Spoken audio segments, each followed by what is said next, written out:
और चलिए बात करते हैं हरिद्वार की, जहां हरिद्वार विधानसभा सीट पर 2027 के विधानसभा चुनाव को लेकर बीजेपी की टिकट रणनीति चर्चा में है। सबसे बड़ा सवाल मदन कौशिक को लेकर उठ रहा है कि पार्टी उन्हें एक बार फिर से मौका देगी या नए चेहरे पर दाव लगाएगी।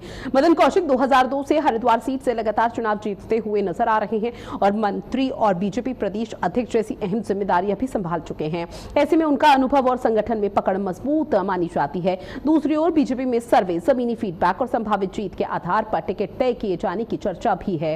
फिलहाल कोई आधिकारिक फैसला नहीं हुआ है, लेकिन हरिद्वार में टिकट को लेकर सियासी हलचल तेज है।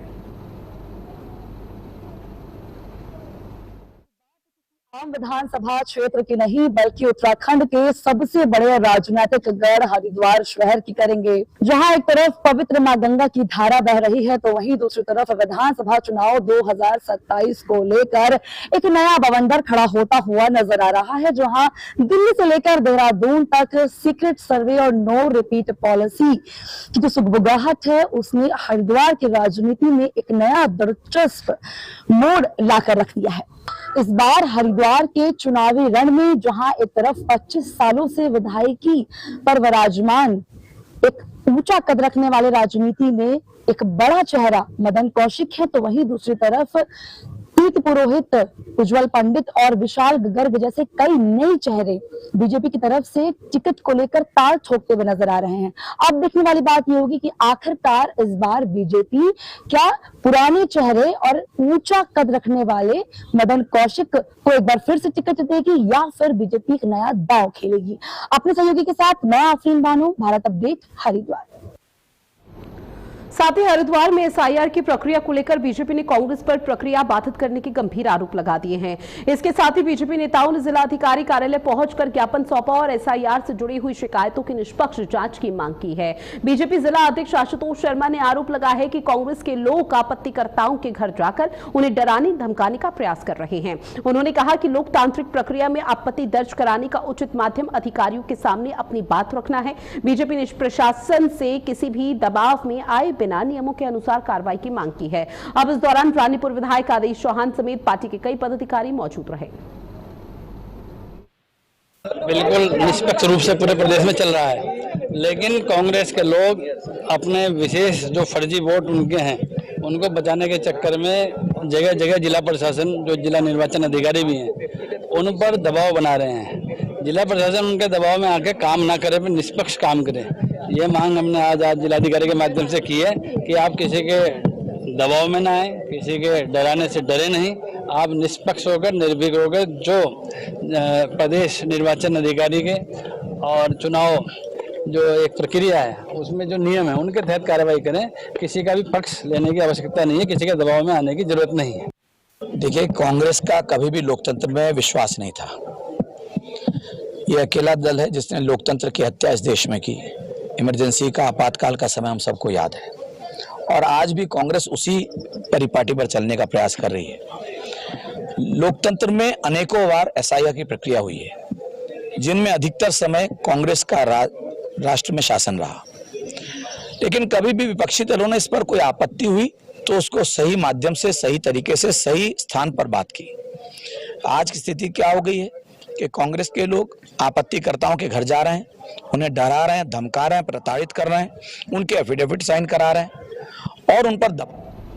साथ ही आगामी त्योहारों को देखते हुए उधम सिंह नगर में खाद्य सुरक्षा विभाग ने मिलावटी और खराब गुणवत्ता वाले खाद्य पदार्थों के खिलाफ अभियान तेज कर दिया है। विभागीय टीम ने काशीपुर और बाजपुर में कई खाद्य प्रतिष्ठानों पर छापेमार कार्रवाई कर पनीर, दुग्ध उत्पाद और मिठाइयों के नमूने भी लिए गए। टीम ने विभिन्न ठिकानों और प्रतिष्ठानों का निरीक्षण किया, जहां साफ सफाई की व्यवस्था संतोषजनक नहीं मिलने पर चालानी कार्रवाई भी की गई है। अधिकारियों के मुताबिक लिए गए सभी नमूनों को जांच के लिए प्रयोगशाला भेजा जाएगा और रिपोर्ट्स के आधार पर आगे की कार्रवाई शुरू होगी। त्योहारी सीजन में दूध, पनीर, मावा और मिठाइयों की मांग बढ़ने के बीच विभाग की कार्रवाई से कारोबारियों में हड़कंप है। जिलाधिकारी के निर्देशों और आयुक्त खास सचिव निर्देशों के तहत जनपद उधम सिंह नगर में दुग्ध पदार्थों पर विशेष निगरानी की जा रही है। इसके तहत आज टीम द्वारा जो है रुद्रपुर, बाजपुर और काशीपुर में छापेमारी कार्रवाई की गई है और पनीर और दूध पदार्थों के नमूने लिए गए हैं। दो टीमें गठित की गई जनपद में। एक टीम जो है रुद्रपुर कार्य कर रही है, एक टीम बाजपुर, काशीपुर काम कर रही है। पर अगर काशीपुर की बात की जाए तो यहाँ पर कहाँ तक काशीपुर में अभी जो है जिला प्रशासन की तरफ से के साथ जो है गुरु अमृतसरी बिस्मिल्लाह होटल सकीर स्वीट्स की छापेमारी कार्रवाई की गई। तीनों प्रतिष्ठानों में गंदगी अत्यधिक पाए जाने चलते इनके विरुद्ध अनहाइजीनिक कंडीशन में चालानी कार्रवाई की गई है। साथ ही नैनीताल में चीनी की बढ़ती कीमत और महंगाई के विरोध में यूथ कांग्रेस ने अनोखे अंदाज में प्रदर्शन किया है, जहां आम लोगों, राहगीर और कांग्रेस कार्यकर्ताओं को बिना चीनी की चाय को लेकर और आपको बता दें केंद्र सरकार के खिलाफ विरोध दर्ज कराया। व्यापार मंडल महासचिव त्रिभुवन सिंह फर्त्याल ने आरोप लगाया है कि सरकार चीनी की बढ़ती कीमतों पर लगाम लगाने में नाकाम साबित हुई है। ये कार्यक्रम था जो चाय पिलाने का, फीकी चाय पिलाने का जो कार्यक्रम था, जो हमारे स्थानीय यूथ कांग्रेस की जो स्थानीय इकाई है उनके नेतृत्व में ये कार्यक्रम चलाया गया। जो वर्तमान सरकारें हैं, चाहे वो राज्य की सरकार है चाहे हमारी केंद्र की सरकार है, ये सरकारें ना ही ये चीन के कदमों को रोक पाए और ना ही चीनी के जो बढ़ते हुए दामों को रोक पाई। जहां तक चीन के कदमों की बात हम करते हैं, जिस प्रकार से अरुणाचल प्रदेश में जहां पर अभी भाजपा की सरकार है वहां पर जिस प्रकार से जो वीडियोज निकल कर आ रहे हैं, जो सोशल मीडिया में जो प्रचलित है, वो कहीं ना कहीं विचलित करने वाली है इस मंशा के साथ, क्योंकि वो राष्ट्रीय सुरक्षा से भी कहीं ना कहीं खिलवाड़ है। और जहां तक चीनी के दामों की बढ़ते हुए दामों की बात है, चीनी हमारे एक गरीब तबके से लेकर तमाम हमारी दैनिक दिनचर्या की एक बहुत महत्वपूर्ण एक अगर आवश्यक वस्तु। वहीं उधम सिंह नगर के काशीपुर में जश्न ईद अकीकत और हर्षोल्लास के साथ मनाई गई। इस खास मौके पर भव्य जुलूस मोहम्मदी निकाला गया, जिसमें बच्चों से लेकर युवाओं और बुजुर्गों तक ने हिस्सा लिया। जुलूस में आपको बता दें कि मक्का शरीफ और मदीना शरीफ की झांकियां आकर्षण का केंद्र रही। लोगों ने सलाम पढ़ते हुए देश दुनिया में अमन, चैन और खुशहाली की दुआ की है। रास्ते में स्थानीय लोगों ने जुलूस का स्वागत किया है और फल मिठाइयां भी बांटी। मोहम्मदी का त्योहार मनाया जा रहा है और इसमें मैं अपने तमाम देशवासियों को और अपने शहर के तमाम लोगों को, हज़रात को दिल की गहराइयों से मुबारकबाद पेश करता हूं और दुआ करता हूं कि अल्लाह रब्बुल इज्जत इस मुबारक दिन की बरकतों से हमारे शहर और हमारे मुल्क को उरूज और तरक्की अता फरमाए। अब यहाँ से पैगाम यह है कि ये जो बड़ा मुबारक दिन है, हम अपने नबी का बर्थडे मनाते हैं, नबी की पैदाइश मनाते हैं। वो इसलिए मनाते हैं कि जब हमारे नबी बज़ाहिर दुनिया में तशरीफ नहीं लेकर के आए थे तो यूं समझ लीजिए कि दुनिया के अंदर तारीकी थी, यानी लोगों के दिल। आप सभी देख रहे हैं लगातार सभी स्थानों पर जहां जहां भी जुलूस प्रचलित है, गतिमान है, वहां पर पर्याप्त सुरक्षा व्यवस्था की गई है। पुलिस बल पर्याप्त मात्रा में तैनात किए गए हैं और सभी अधिकारी लगातार मोबिलाइज रहते हुए चीजों पर निगाह रख रहे हैं ताकि सब कुछ सकुशल संपन्न हो। लगातार हमारे यहाँ अभी त्योहारों के सिलसिले हैं और सभी पर्व त्योहार सकुशल। हरिद्वार पुलिस ने साइबर क्राइम के खिलाफ एक बड़ी कार्रवाई करते हुए नालंदा और नवादा से जुड़े कथित मगध साइबर गैंग का खुलासा कर दिया है। श्यामपुर कोतवाली पुलिस ने संदिग्ध स्विफ्ट कार की चेकिंग के दौरान 5 आरोपियों को गिरफ्तार किया है और पुलिस के मुताबिक आरोपियों के कब्जे से 35 एटीएम, डेबिट कार्ड और 14 bank passbook, 17 SIM card, 18 mobile phone, 2 laptop और 37,500 रुपए नकदी बरामद किए गए। अब बरामद बैंकिंग दस्तावेज और डिजिटल उपकरणों की शुरुआत जांच में अलग अलग खातों के जरिए 2 करोड़ 75 लाख रुपए से ज्यादा की संदिग्ध डिजिटल लेन देन के सुराग मिलने का दावा हुआ है।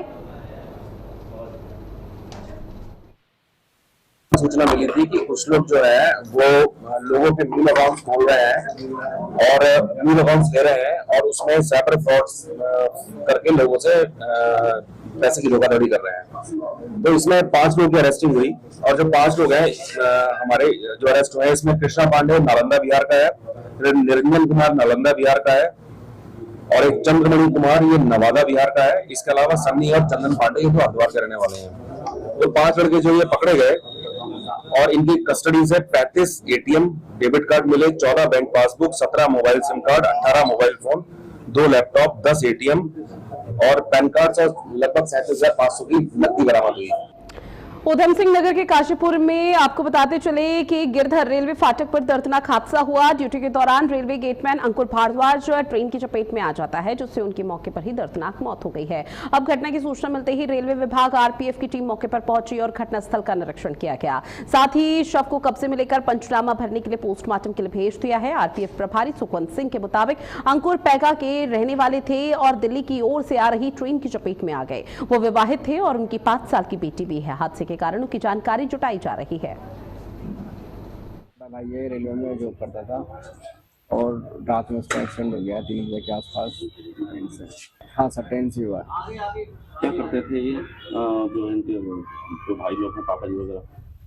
पापा एक्स सर्विसमैन है और भाई आईटी में जॉब करता है कंपनी में। दोनों भाई जॉब करते हैं। शादी हो गई है इनकी? हाँ, सबकी शादी हो, तीनों की हो गई। ये मेरा छोटा भाई है, रेलवे में जॉब करता था। साथ ही रुड़की में रक्षाबंधन से महज 3 दिन पहले रिश्तों को शर्मसार कर देने वाली वारदात घटित हुई है। गंगनहर कोतवाली क्षेत्र में एक भाई ने अपनी 2 सगी बहनों की गोली मारकर हत्या कर दी। जहां गणेशपुर और आजाद नगर में हुई अलग अलग घटनाओं में दोनों बहनों की मौके पर ही मौत हो जाती है। वहीं एक बहन का पति भी गोली लगने से घायल हुआ है। जहां वारदात के बाद आरोपी भाई फरार बताया जा रहा है। सूचना पर पुलिस के आला अधिकारी मौके पर पहुंचे। एसपी देहात शेखर चंद रसोयाल के मुताबिक प्रारंभिक जानकारी में भाई की तरफ से दोनों बहनों को गोली मारने की बात कबूल की है। अभी करीब 20 मिनट पहले की बात है। एक सूचना मिली कि किसी भाई ने, इसका नाम विक्की है, अपनी सगी बहन को शूट किया है। अब क्योंकि स्पॉट पे एक डेड बॉडी पड़ी है जिनका नाम पुष्पा है और दूसरी बहन का भी अभी स्पष्ट कारण तय नहीं है कि क्यों और कैसे एक कोई घायल है, उनसे हम वार्ता कर रहे हैं, उसके बाद चीजें क्लियर होंगी। हाँ, वो दोनों की मैं बात बता रहा हूँ, दोनों बहनें, सगी बहनें और चलिए बुलेटिन में इतना ही। देश और दुनिया की बड़ी खबरों के लिए आप बने रहिएगा भारत अपडेट के साथ। नमस्कार।